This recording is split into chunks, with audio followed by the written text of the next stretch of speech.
All right, it's your brother Sorry back with another one. Appreciate all the love, man. Y'all been showing me.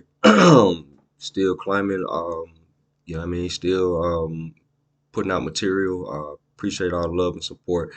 Um, y'all see the title of the video. Trois Pygmy number 2. This is the second one we've done about the Trois Pygmy. I don't know how many we'll do. The next one I'm contemplating doing is the God in the mountain and at the navel of the earth. You see what I'm saying? I definitely contemplating on doing that one. But this one right here is Twa number 2, Tehuti's Alchemy versus Lord Shiva's Rasa Shastra, right? Okay, so what we gonna get into here? First, before I even get into anything what we talking about, I'm gonna just lay down the foundation. What is alchemy? All right. Alchemy is the medieval forerunner of chemistry, right? Based on the supposed transformation of matter. It was concerned particularly with attempts to convert base metals into gold or to find a universal elixir, right? Okay, so flip. What is Rasa Shastra, right? Rasa Shastra is a branch of Ayurveda that studies the use of metals, minerals, and other substances in the treatments of illness. The word Rasa Shastra literally translates to the science of mercury.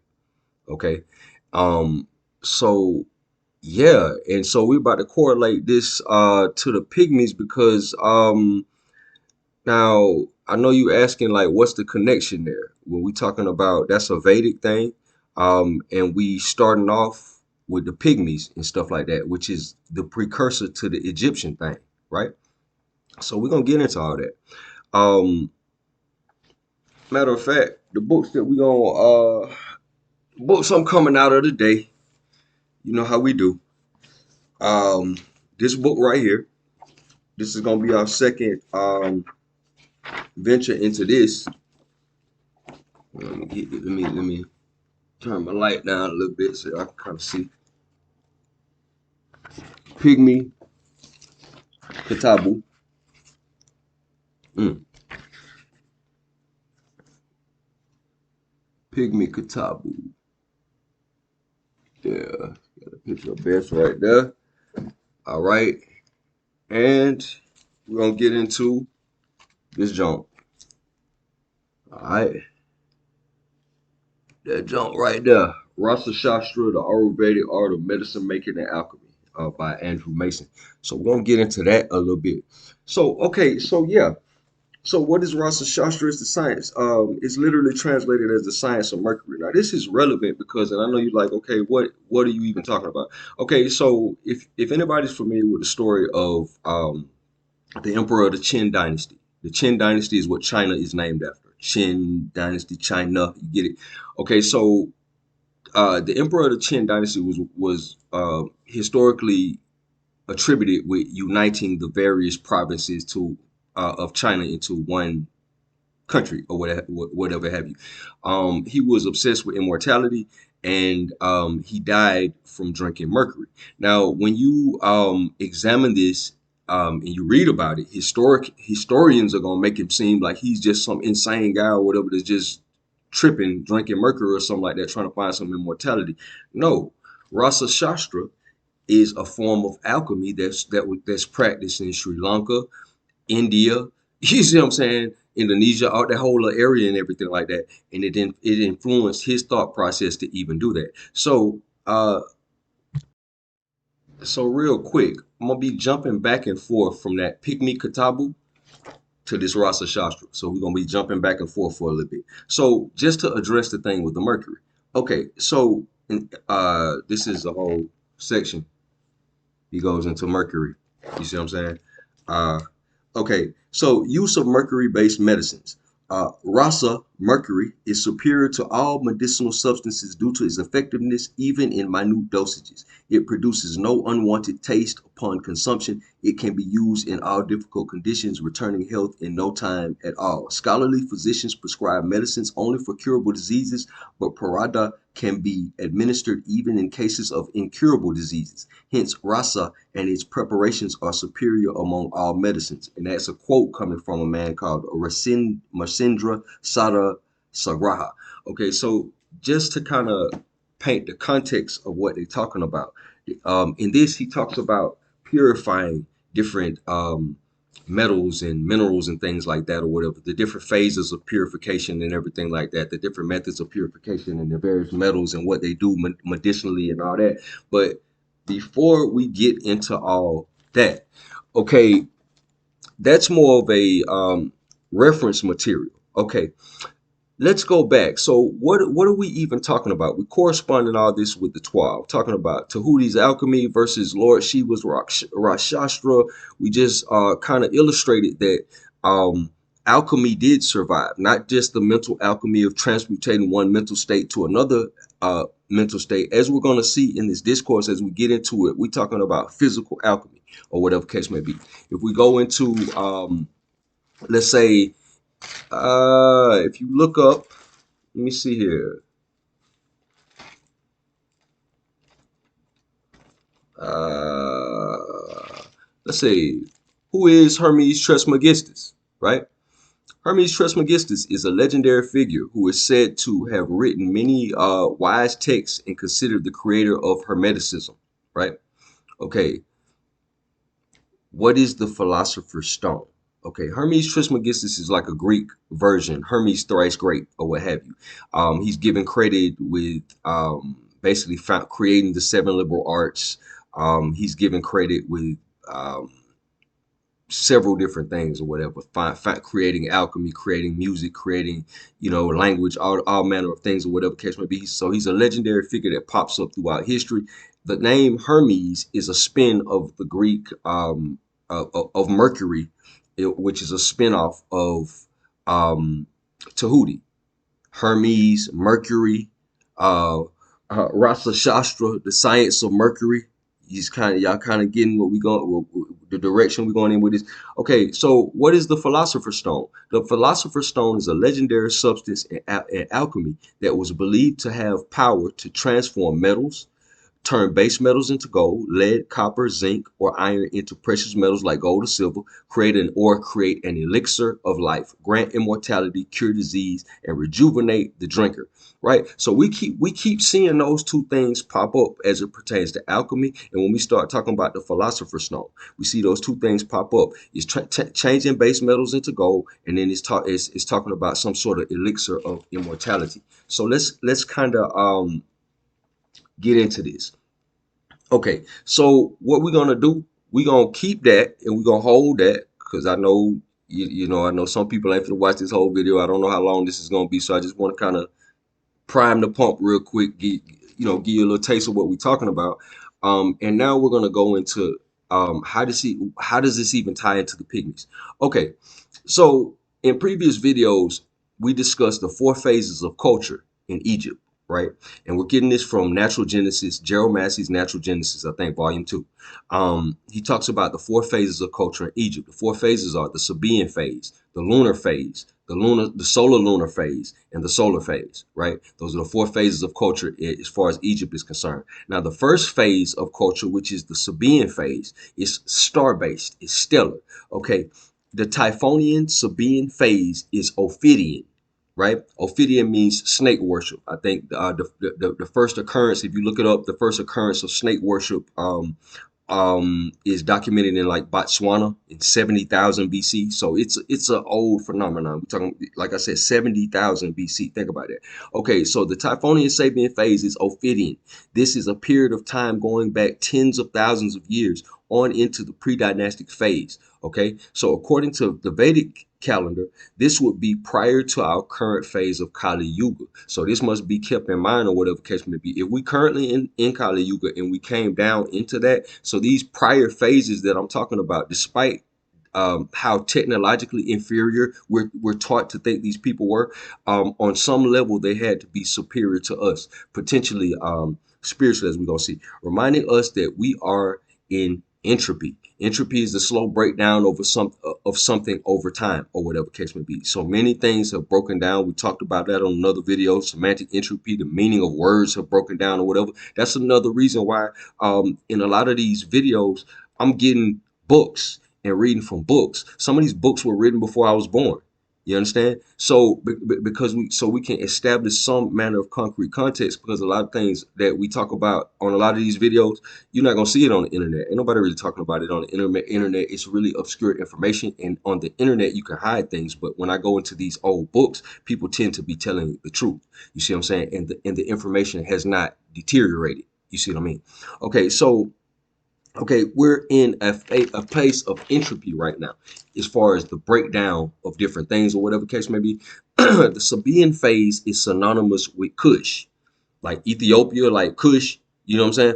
Okay, so Tantra, Kundalini, herbology, astrology, hunting, and much of the spiritual technology was developed during this time. Much would suggest that this was prior to the need to speak and write. Um, the predominant theme in this religious notion was the mother and son cult, the first male deity being Satuk or Sut. You see what I'm saying? So that is this mother son cult, this matriarchal um, system or whatever that's in place for tens of thousands of years or what have you, and it's in a time where there was no writing systems, there was no speaking, there was no language or whatever case may be, on into the time where that developed or whatever. Now we're gonna get into that, and I know that sounds funny, but as we get into some of this stuff from the Rasa Shastra, it's gonna talk about the tradition and how they followed the tradition. So the lunar phase, this is when the moon replaced the pole star in prominence in timekeeping. This this curious word proselene appears. Proselene is a Greek word that selene means the moon, pro means prior to.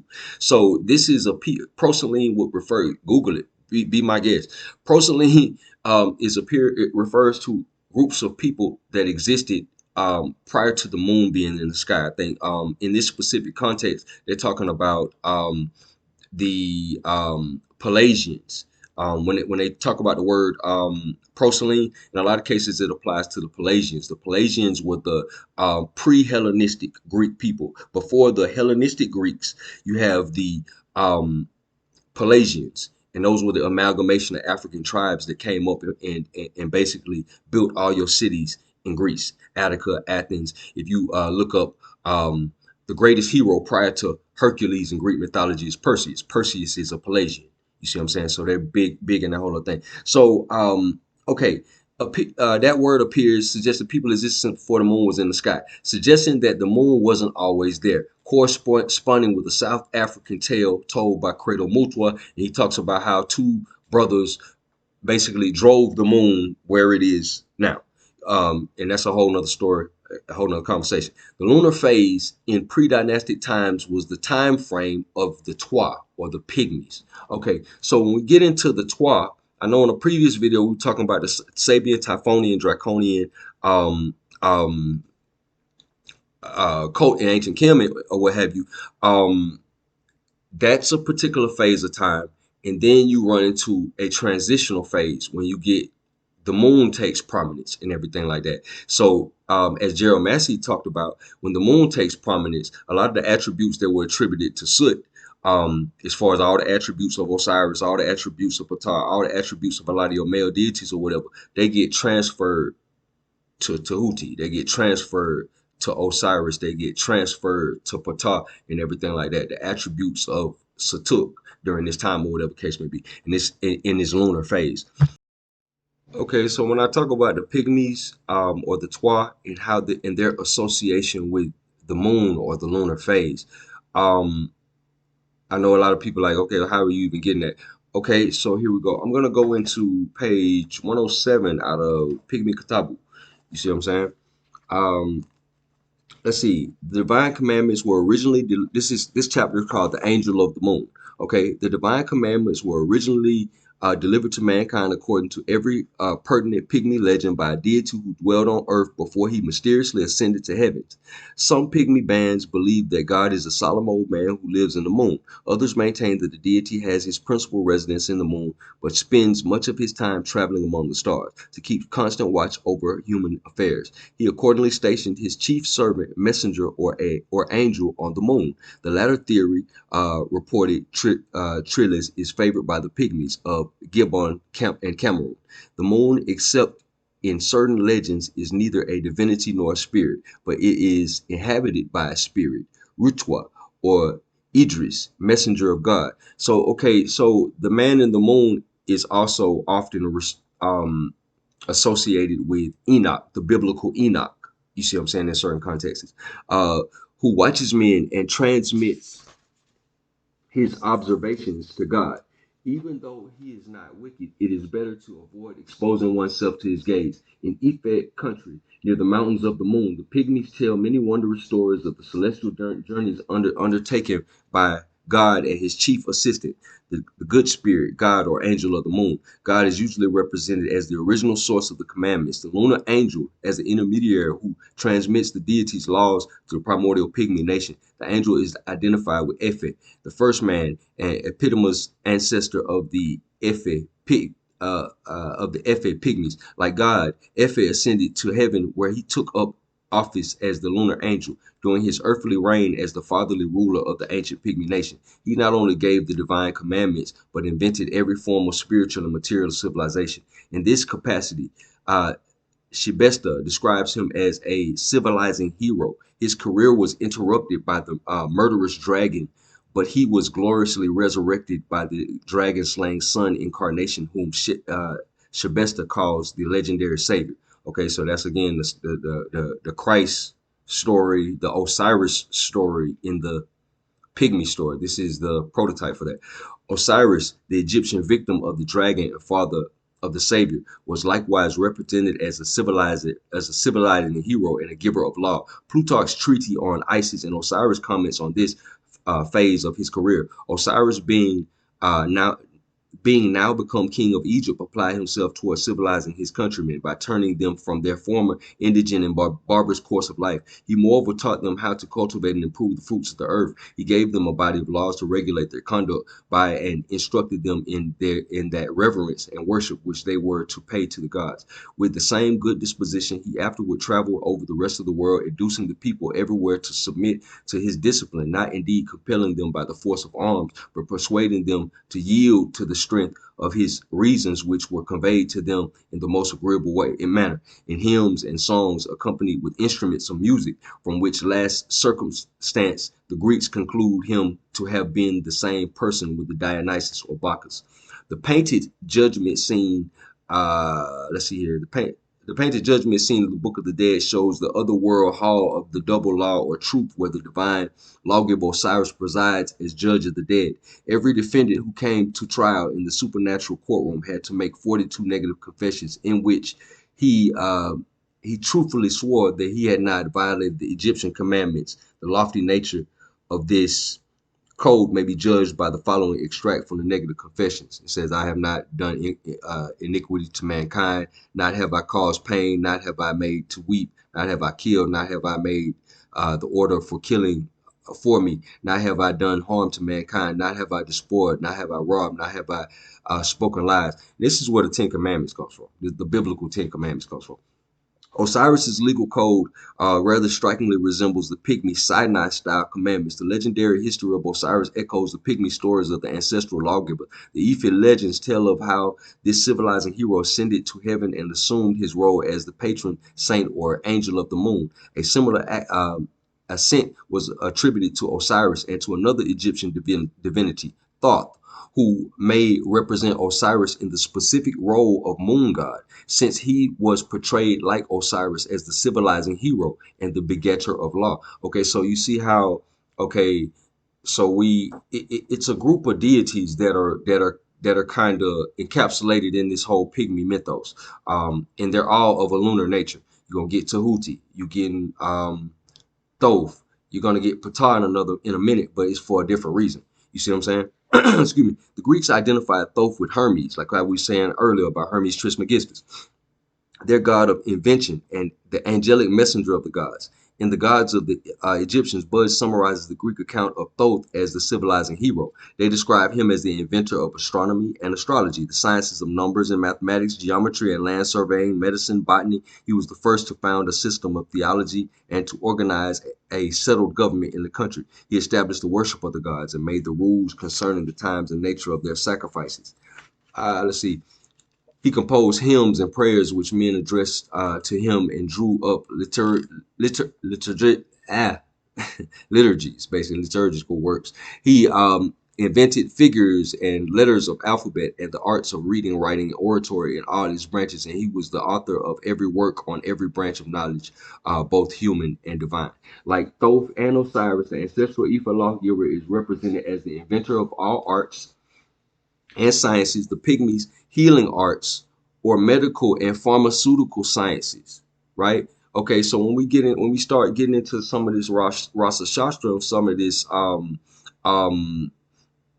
alchemy and everything like that, it's going to tell you that basically alchemy is a combination of metallurgy, um, herbology, and chemistry. You see what I'm saying? So let's get into it. The Pygmies' healing arts or medical and pharmaceutical sciences may be judged by their ability to cure nearly all diseases. Their profound knowledge of medical, toxic, and edible plants might be described as practical botany. As zoologists, they are experts on animal behavior. According to the Pygmy legend, the science of classification or taxonomy had its beginning with the first man named the plants and animals. Astronomy was launched when he named the heavenly bodies. They are still observed with the keenest interest by the Pygmies, who possess some rather remarkable knowledge of the planets and constellations, similar to the Dogon. But as far as this, the way it's said when you study Egypt, it said that basically the Pygmies figured everything out. Like I said before, when they built the Temple of Karnak, the pillars are there's basically a column, a I don't know, a series of pillars. You see what I'm saying? Very, very tall pillars. You gotta look up and bend your neck upward to look up at them. They, you know what I'm saying? They're up in the sky and everything like that. It's designed to look like trees in the rainforest to mimic the environment of the Twa. The pyramids are designed to mimic the mountains of the moon, or whatever case may be. The whole thing is set up to kind of like emulate aspects um, of their environment. Um, so basically, the Pygmies created everything: the hunting techniques, the knowledge of minerals, the knowledge of herbs, the knowledge of everything, all the sciences and everything like that. But the thing that separated the dynastic Egyptians and the Twa or the Pygmies was they didn't write none of this stuff down. They had all this, they knew about all this stuff, but they didn't write none of it down because again, we're going back into this pre-dynastic phase when they didn't write things down. They didn't write it down, and speaking wasn't even as fashionable. So let's keep going. Um, let's see. Let's see here. They are still observed with the keenest interest by the Pygmies, who possess some of the most remarkable knowledge of the plants and constellations. As both the first poet, musician, and the founding fathers of religion, the ancestral hero Ife authored the original Pygmy legends, composed prayerful songs or psalms, devised the dances that are still performed in honor of the deity, and invented traditional Pygmy instruments like the harp, the flute, and the musical bow. Egyptian pictures show little Bess playing his harp on the Metternich Stellar. Bess holds the sovereign emblems of Osiris, the Christian-like god who presented his religion in the form of hymns and songs accompanied with the instruments of music. The alternative Egyptian lawgiver and civilizing hero, Thoth, invented musical instruments along with everything else. Some of the sciences have been abandoned or renounced by the Pygmies, who currently live on the world's simplest and lowest level of material technology. Okay, so peep this. According to Pygmy legend, the ancient Pygmies smelted and worked metals. Remember, I'm telling you, alchemy can't exist without metallurgy and herbology, of which they were experts. So when the Egyptians start talking about alchemy and stuff like that in the dynastic phase or whatever case may be, this is not nothing they making up. They're not talking. It's not an overuse of symbolism. They were talking about a literal science. Okay, let's see here. Let's see. According to the Pygmy legends, the ancient Pygmies smelted and worked metals, dwelled in great villages or cities, practiced agriculture and animal husbandry, sailed about in boats, manufactured pottery, and in general lived on an exceedingly high level of material technology. The survivors of the legendary cataclysms that beset the ancient Pygmy nation currently denounce complicated technology and worldly goods as unnecessary and grossly materialistic implements to the enjoyment of the good, natural, simple life. All right. Evidence of every variety supports the Pygmy legends of their ancestors' technological know-how. Smithcraft, for example, is still practiced by the Pygmoid Moso people of Burundi and many other local Pygmoid populations. Ptah, the Egyptian god of smithcraft, was represented as a pygmy in pottery figurines of Ptah Sokar Osiris, the god of Egyptian resurrection. Like Osiris, he was regarded as the founding father of law. As Ptah Osiris, he was absolutely identified with Osiris. He apparently embodied Osiris as the smith god or ancestral pygmy smith, while Thoth epitomized Osiris as the civilizing hero who ascended to the moon. This would explain why Ptah, Osiris, and Thoth were all represented as the giver or begetter of law. They are divergent forms of Ife, the ancestral pygmy hero who is called by many names or epithets in different stories of the Ife legend cycle. So this is how we arrive at the pygmies being heavily influenced by the lunar phase, and this is pretty much the phase that they represent when we start talking about those four phases mentioned by Gerald Massey in Natural Genesis. Okay, so we're gonna jump over to this Rasa Shastra real quick. Okay, um, let's see, just a little snippet real quick. Um, Metallurgy is a science. Okay, recall everything that we just said about Ptah, uh, Thoth, Osiris, civilizing deities. Ptah specifically the deity of metallurgy. Alchemy cannot exist without herbology, metallurgy, in some form of chemistry or something like that, right? So metallurgy is a science which was taught by Lord Shiva himself. It is to be given to an earnest disciple by the preceptor in accordance with the usual procedure. In an auspicious moment when the moon and stars are strong, and earthen vessels full of water and containing gold, gems, and fruits is to be placed in front of the Rasalagam and covered with a piece of cloth. So my point of even reading that was, it's, and that's page 141, by the way. He's talking about Lord Shiva is associated with metallurgy in the Vedic tradition, right?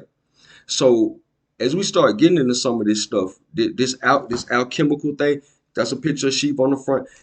He looks basically like a Hindu version of Bess. He just blue, and he doesn't have the cat ears or whatever the case may be. But he's wearing a leopard skin like Bess. He's basically dressed like a person in the wilderness, similar to how he has a loincloth on and everything, similar to how Bess would have that loincloth on. Okay, I'm gonna go back. Still in the Rasa Shastra. Okay, I'm in the foreword of the book. Okay, the origins of Indian history are obscured by time. Oral tradition in India tells us that the basis of Indian culture is presented in the Vedas. Four groups of verses or hymns that are named as Rig Veda, Yajur Veda, Samaveda, and Athurva Veda. They are known as the Apurusheya. I know I'm mispronouncing words left and right, but y'all bear with me. Meaning that they have not evolved from a human mind. Rather, they are conceived of by the Atman or the divine mind. Okay, that sound kind of like stuff that was intuited in a time where it wasn't no reading and writing, huh? Um, maybe divinely inspired when you could tap in, because we failed to a level where we had to read and write, and this notion is foreign to us now. Okay, so they are known as aportia, meaning that they have not evolved from the mind, the human mind. Rather, they are conceived of by Atman or divine mind. They are eternal and have no beginning or end. Together, they form what is called Sanatana Dharma, or the eternal truth. Thus, the Vedas cannot be limited historically to any period of history or prehistory as understood by those historians who formed the history of India in the European colonial era. My teacher told me that according to the Brahmin tradition, the current Vedic era is more than 40,000 years old. It is important to understand that India is a culture based on oral, not written tradition, right? The history of Ayurveda traditional Indian medicine is shrouded in mystery because ancient Indian culture felt that writing was an inferior method of record keeping. Many Indians who follow this tradition are well known for their ability to memorize 40,000 to 200,000 sutras, verses of hymns, and recite them flawlessly, perfect Sanskrit intonation and meter. A master of this art can not only do this, but can also recite them backwards flawlessly from end of the text to the beginning. All right. Because of this, view of learning and data recording, very little has been written about ancient India by these Indians themselves. Very, okay, very little has been written about ancient India by these Indians themselves. Okay, unfortunately, most Western scholars try to date Indian and Ayurvedic texts according to the written Sanskrit. This is a major flaw. So what you mean to tell? So you telling me that the traditions that y'all wrote down in Sanskrit precede Sanskrit, like I've been saying in previous videos, like I said in previous videos, just to kind of add interject a little bit of context in this. Um, what history recalls is the Hyksos are the Aryans. Well, Hyksos, Hekakasut, the city, Kasut is a place. Kasut is what the Greeks called Zois. I think Zois was destroyed by like Thutmose the Third, the Battle of Zois. He's fighting the sea people or something like that. But that's an actual city. It's an ancient city, founded in at least 3000 BC or whatever case may be. So the Hicks, what history is calling the Hyksos, had a ancient heritage or whatever case may, dating back to what we're calling this Sabean phase, where Kundalini and all that, Tantra and all that was actually created. And when they were defeated during your intermediate periods and driven out or whatever case may be, they created a new language, Sanskrit, of which a lot of the tradition ain't even written down. The tradition they recorded in that was oral tradition, most of it anyway, because it's coming from a period of time when they developed all this stuff where they didn't really lean heavily on speaking and writing like how we do. Okay, so writing is okay. So unfortunately, most Western scholars try to date Indian and Ayurvedic texts according to the written Sanskrit. This is a major flaw when trying to understand the historical origins of an oral tradition. Writing is a relatively new development in India, and hence it limits the Vedas, Ayurveda, and other traditional knowledge to the last few thousand years. We do, however, know a great deal about ancient India from the Chinese and Persians, who were great writers and historians. Thus, most of what we have is in recorded history about ancient Indian Ayurvedic medicine comes from the foreign merchants and scholars, not all of whom were necessarily doctors. Judging from the records of the Chinese, we can surmise that Ayurveda began to be formulated in public health care prior to 3000 BC. This is supported by the archaeological discoveries in the last decades of cities in the Indus Valley region that are more than 7,000 years old and have indoor plumbing, attached bathrooms, and sewer systems to evacuate waste. They're talking about in South India, in Mohenjo-Daro.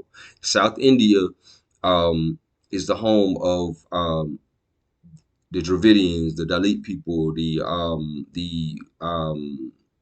what's typically referred to as the untouchables, the home of a lot of your the origin of Muay Thai, a lot of your South Indian martial arts. They're well known for martial arts and stuff like that, or whatever. Lord Shiva in the 18th Siddha tradition. You know what I'm saying? A lot of different things, but they have an older setup in India than your Aryans.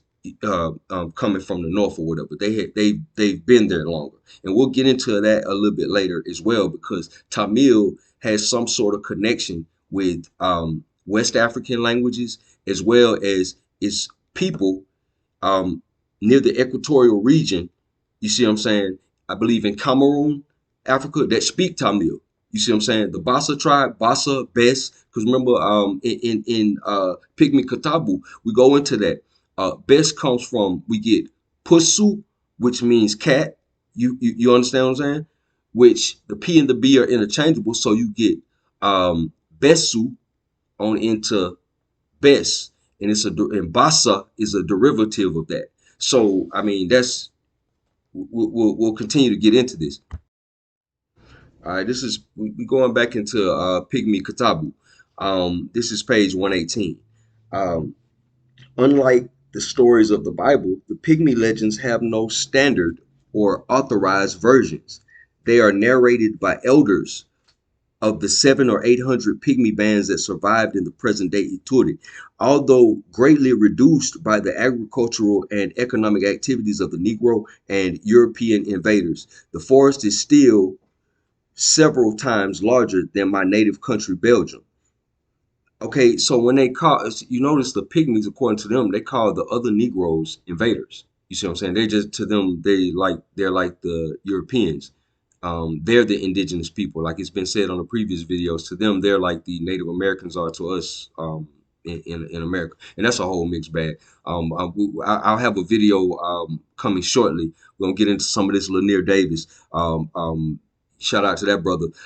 He put together some interesting history on the history of the Southeast here in America as it pertains to the Yamasi, their origin out of Mexico and everything like that, all uh, through the Southeast. But we'll get into that on a later video. Um, Okay, so let's see. They are narrated by elders of the 700 or 800 Pygmy bands that survive in the present day Eturi. Although greatly reduced by the agricultural or other economic activities of the Negro and European invaders, the force is still several times larger than my native country, Belgium. In the eastern Eturi, Ife narrators tell two major variants of the stolen fruit story. In one version of in one version, the first man is persuaded, like Adam, to eat the fruit of the deity's sacred tree. Here is the version of the story, just as it was told to me by the Mawina, the elder of Ibeyu, a pygmy camp in the southeast Ituri. He goes on to tell that story. My point of even saying that is because as we get into this, it's a heavy emphasis on oral tradition, and it's a heavy emphasis, just like how when we talk about the origin of the or the beginning of Islam, the Quran is currently a book, but the Quran wasn't written down. It was a minute before the Quran was written down. The Quran is the reading. It was people memorized the Quran. You see what I'm saying? People memorize the Bible and the Torah and all that stuff like that, or whatever case may be. In these ancient times or whatever, there was not as heavy an emphasis on writing as it is today. All right, so let's see. Osiris had a devilish younger brother, Set, who corresponds with the Judeo-Christian devil, Satan. Set was depicted as a man who sometimes took the form of a serpent or dragon-like monster, and in the manifestation was called by the name Apep or Apepi. Okay, this is what page 120 in Pygmy Katabu. Okay, so it's important to note here that just like Gerald Master was pointing out, there are four phases of culture.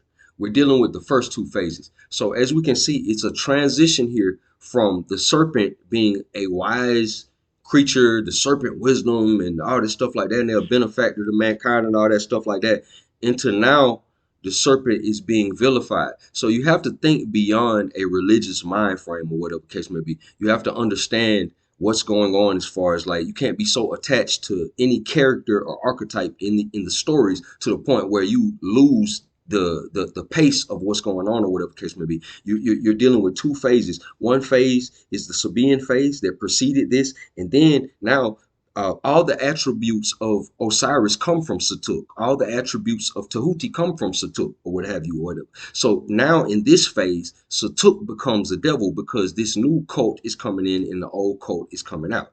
So,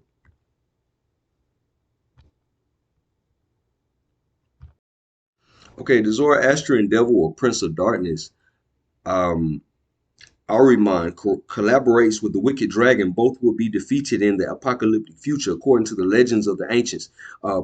Persian Avesta. In the biblical story of the stolen fruit, the devil appears in the form of his serpent manifestation. In the longer Ife legend of the stolen fruit, he appears in human form as the Set-like younger brother of Ife, Osiris. Okay, another pygmy legend tells of Ife triumph over the giant monsters of heaven. The equivalent Egyptian stories are generally interpreted as symbolic accounts of the sun god's daily triumph over darkness or night. On the Meternet Stella, explains E.A. Wallace Buzz, the pygmy conqueror of all the Typhonian beasts, Bes, represent the aged sun god. Bes, earthly kinsmen, have no, excuse me, E.A. Wallace Buzz, the pygmy conqueror of all the Typhonian beasts, Bes, represents the aged sun god. Bes's earthly kinsmen have no sun god. Their views on the topic of sun worship may be judged from the very ironic conversation that ensued when the Jesuit missionary anthropologist Trilles queried a Western Pygmy elder. Now listen to what he says as it pertains to sun worship. Now see, that re-emphasizes the idea of these four phases: the Sabean phase, the lunar phase, the solar-lunar phase, and then lastly, most recently, the solar phase, or whatever have you. Okay, Trillis, the Jesuit missionary, he says, people have told me that for you, the sun which gives us light is God. The Pygmy replies, your brothers, the whites, perhaps believe that. We, others, no, never. Okay, Trillis says, but the sun is good. It makes the trees grow. It gives life. Okay, the Pygmy says, the sun is the sun. God is God. Before the sun, there was God. You, white man, if you believe otherwise, that is your affair. All fish do not swim the same shore.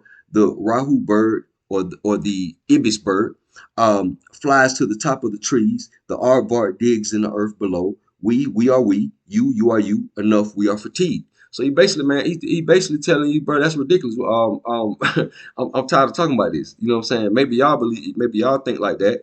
What you eat don't make me. You know what I'm saying? So basically, what the pygmy guy just told him. So again, that reinforces the idea of what we're saying. They come from a lunar phase.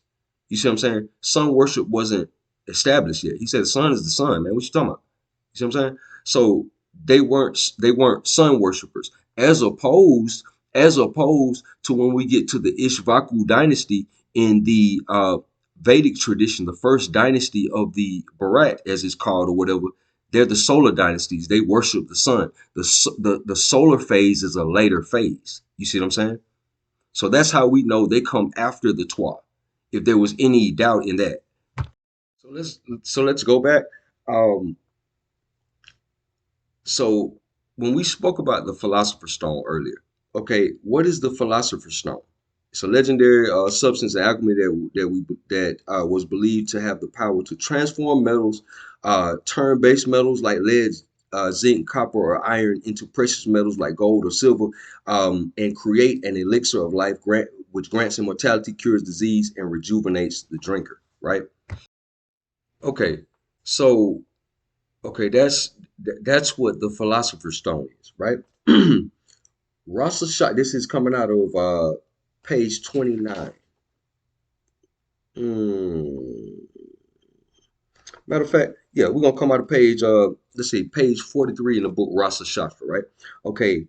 In Sanskrit, the word rasa describes many things, including essence, juice, joy, taste, youth, nectar, elixir, flavor, drink, drought, fluid, seasoning, syrup, resin, fluid, love, desire, semen, sap, pleasure, or aroma. Within the context of Rasa Shastra, it is largely a synonym for the metal mercury, also known as quicksilver, right?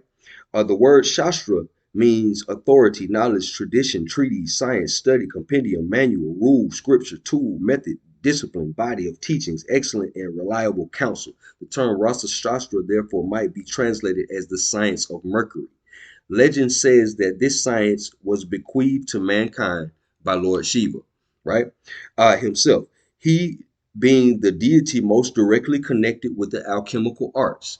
All of the 108 names of Lord Shiva serve as synonyms for Mercury, and all may be used interchangeably.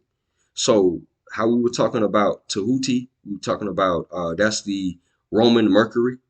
Um, you see what I'm saying? The Greek Hermes, the Egyptian Tehuti, and apparently he's also corresponding with the Dravidian Shiva. And we wonder why Shiva takes the appearance, and he kind of looks kind of like Bess with the animal skin, and he's sitting on the you know what I'm saying, the tiger skin and everything like that. He has a snake around his neck and the moon in his head and everything like that. Yeah, because Bess is associated with Tahuti and Osiris and all that. That's why Shiva takes on a lot of those attributes, because people in Cameroon speak Tamil, so it's some kind of connection. At some point, these people during this lunar phase, they left Africa and went there. Similar to how the Dogon left, similar to how a lot of the other individuals left Egypt when foreigners start coming in. So it's not really a far-fetched notion.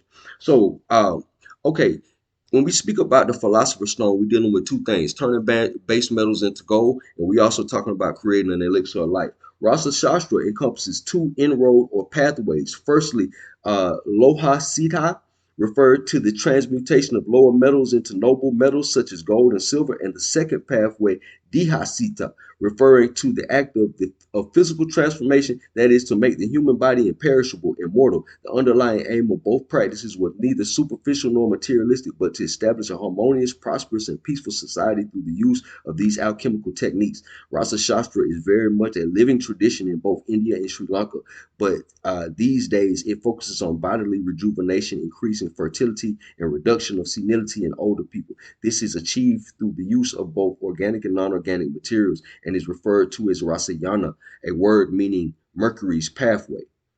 Mercury's pathway, as we would think, as we doing a correlation, damn it, to Hootie pathway, damn it.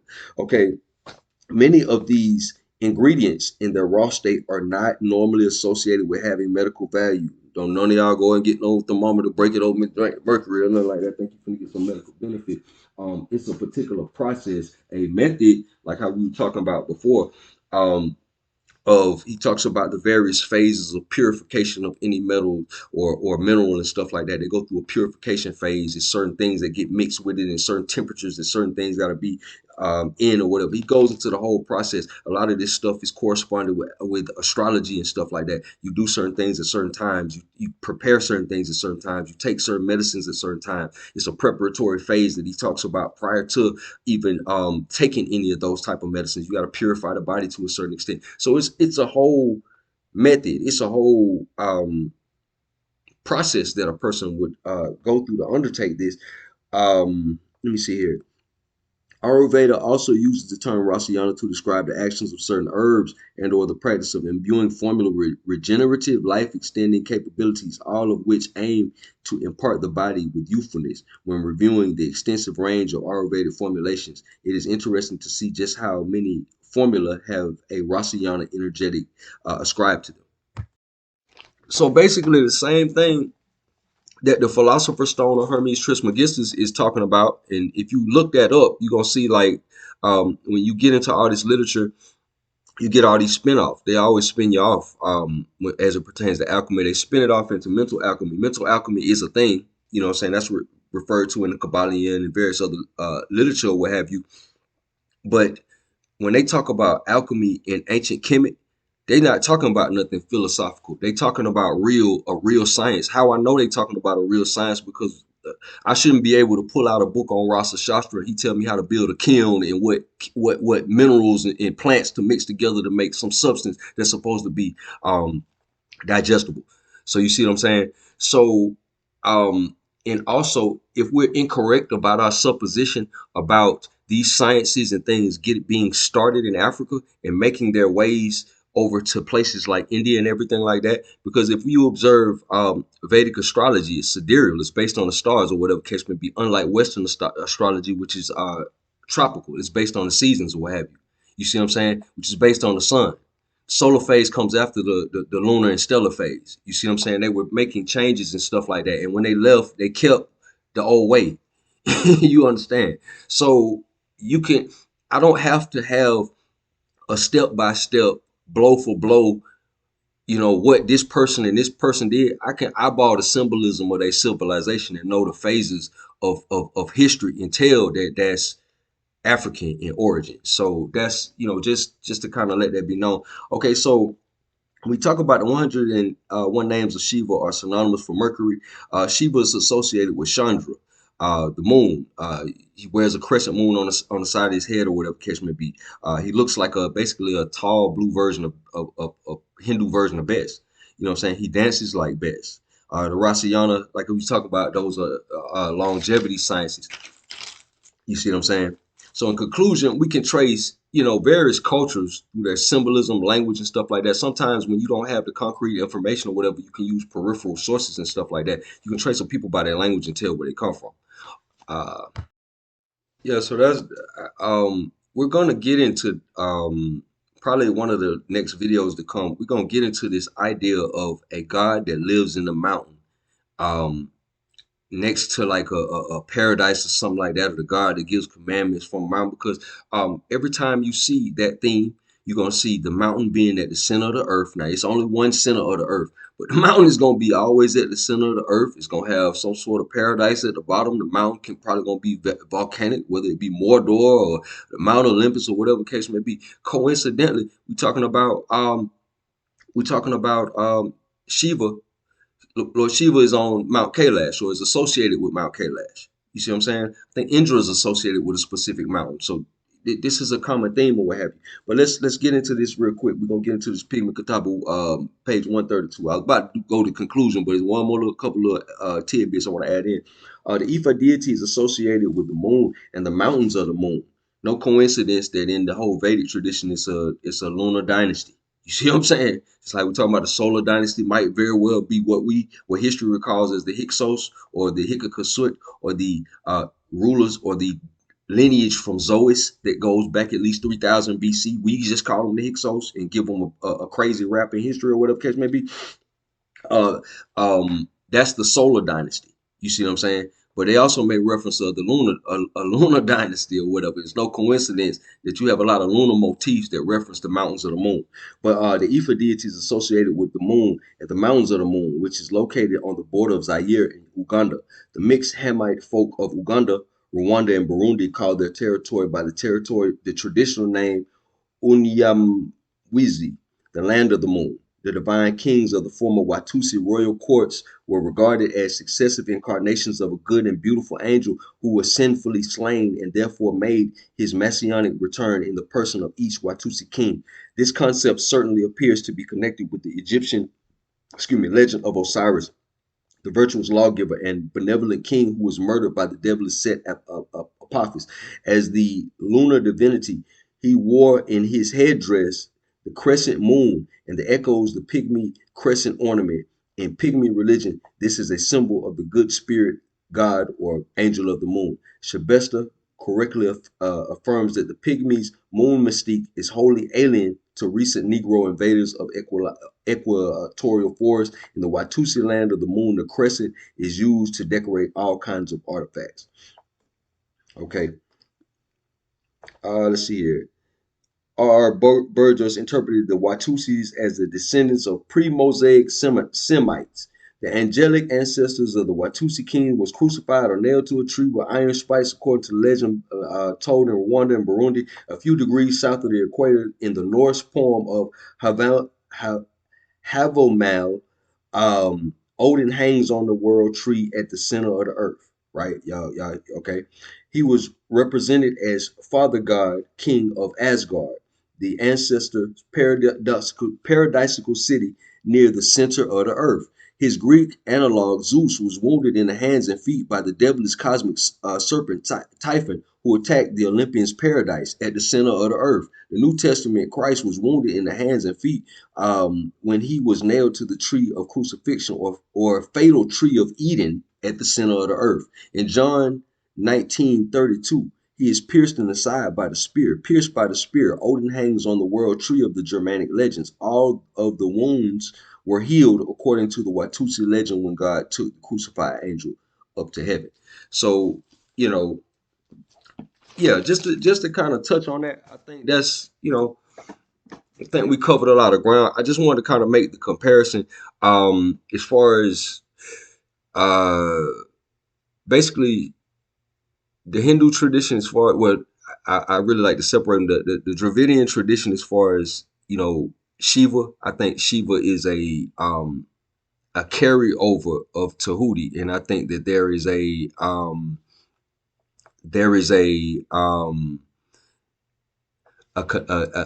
connection. I think basically beyond the connection, I think those are the people, somebody that was heavily influenced by the Twa, or either a demographic of them, because as it said in Pygmy Katibu, they sailed.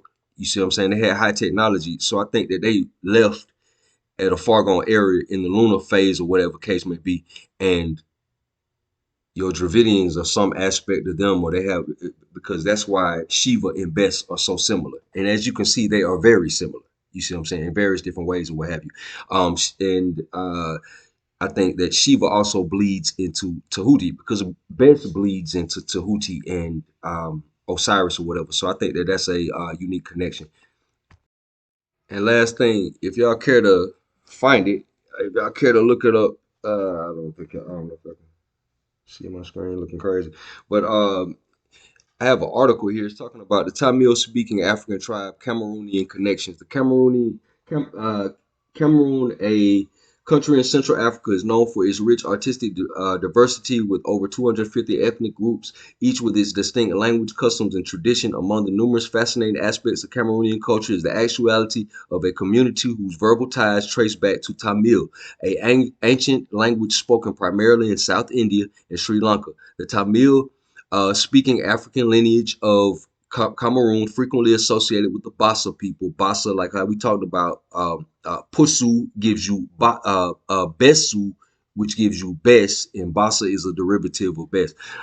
People represents one of the most intriguing exemplifications of artistic exchange between Africa and Asia. So it's talking about their the fact that they speak um, a language that's predominantly spoken in India. They're talking about there may be some, maybe at some point that they intermingle, but they're talking about how them speaking this goes back so long. They really don't know why that they speak these languages or whatever case may be. They assuming that the people in Cameroon got it from the South Indians or whatever case may be. But the truth of the matter is, when we talk about the Pygmies are isolated. The pygmy they don't go nowhere. They stay where they're at. They stay in that forest or in that region or whatever case may be, and they don't have no contact with the outside world. They don't even have like the legends of the Messiah and all that. They don't know none of that. They like the legends, all the stories, the Egyptian mythology and story. The Twa don't deal with none of that. They got their own thing going on. Now other people come where they at and are amazed at them, or amazed at their character and different things like that, or whatever case may be, and they take it back where they from. You see what I'm saying? But they're isolated, so it's very little chance how they saying this his article that somebody came somewhere and infused something different into the Twa's ecology.